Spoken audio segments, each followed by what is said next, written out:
Good morning, Treasurer. Bill Thompson for Outside Insiders. Can I ask a quick question on the way in? Where's this going? Well, the banks and the mining companies have been under pressure lately. The socialists want them either broken up or shut down. They're amongst the top 10 taxpayers in Australia. Where's the money going to come from if the socialists shut them down? I'll save my comments for his. Good on you. I hope they ask you that. Bill Thompson for Outside Insiders. I think it's a perfectly reasonable question. I sat in the Royal Commission for several days, the Banking Royal Commission in Melbourne for several days a week or two ago, listening to the council assisting tear strips off banking executives. And for a couple of days, the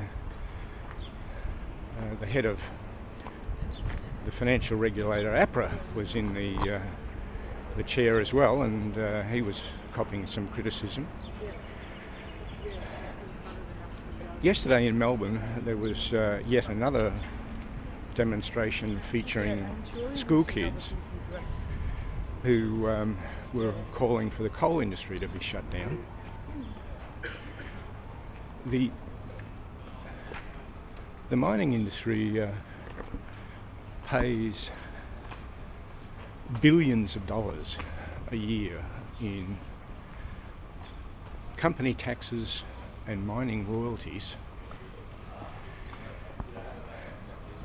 which form a substantial part of government revenues, which in turn fund the schools that many of these school kids go to. So I appreciate they've had it drummed into them by their teachers that global warming is a threat to their very existence. But they ought to take time during their classwork to consider where the money comes from that funds their education, that funds their health services, that funds their public transport. Because the money's got to come from somewhere. It doesn't come from the government, it comes from taxpayers. And they better turn their minds to where they're going to get the money from. Personally, global warming, climate change, well, they changed the name from global warming to climate change because the global average temperatures weren't rising as fast as the models predicted they would. So they switched over to calling it climate change. And guess what? I acknowledge that the climate is changing. The climate has always changed and will always change. 10,000 years ago, much of planet Earth was covered in a kilometre of ice. So thank God for climate change. Is humanity having an effect? Of course. In a variety of ways, including greenhouse gas emissions and including unfettered clearing of forested areas. But I'd take it much more seriously if the loudest voices complaining about inaction on greenhouse gas emissions weren't themselves among the greatest offenders. Al Gore flies around the world attending conferences. In fact, I attended a conference in Melbourne where he gave a speech.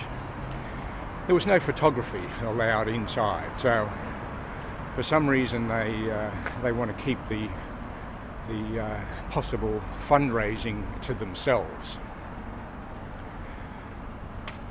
Jeffrey Sachs, US economist and global warming spruiker, was recently in Australia, and he was on the Q&A program around the corner from where I live, and I went around to him and said, why don't you warmongers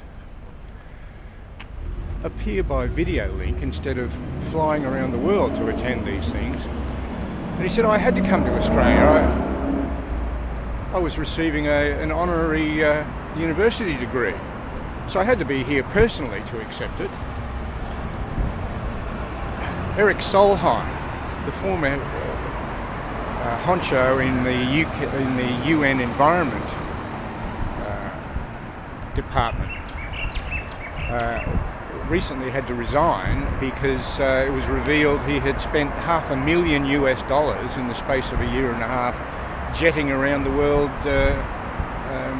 appearing at attending conferences and staying in luxury hotels.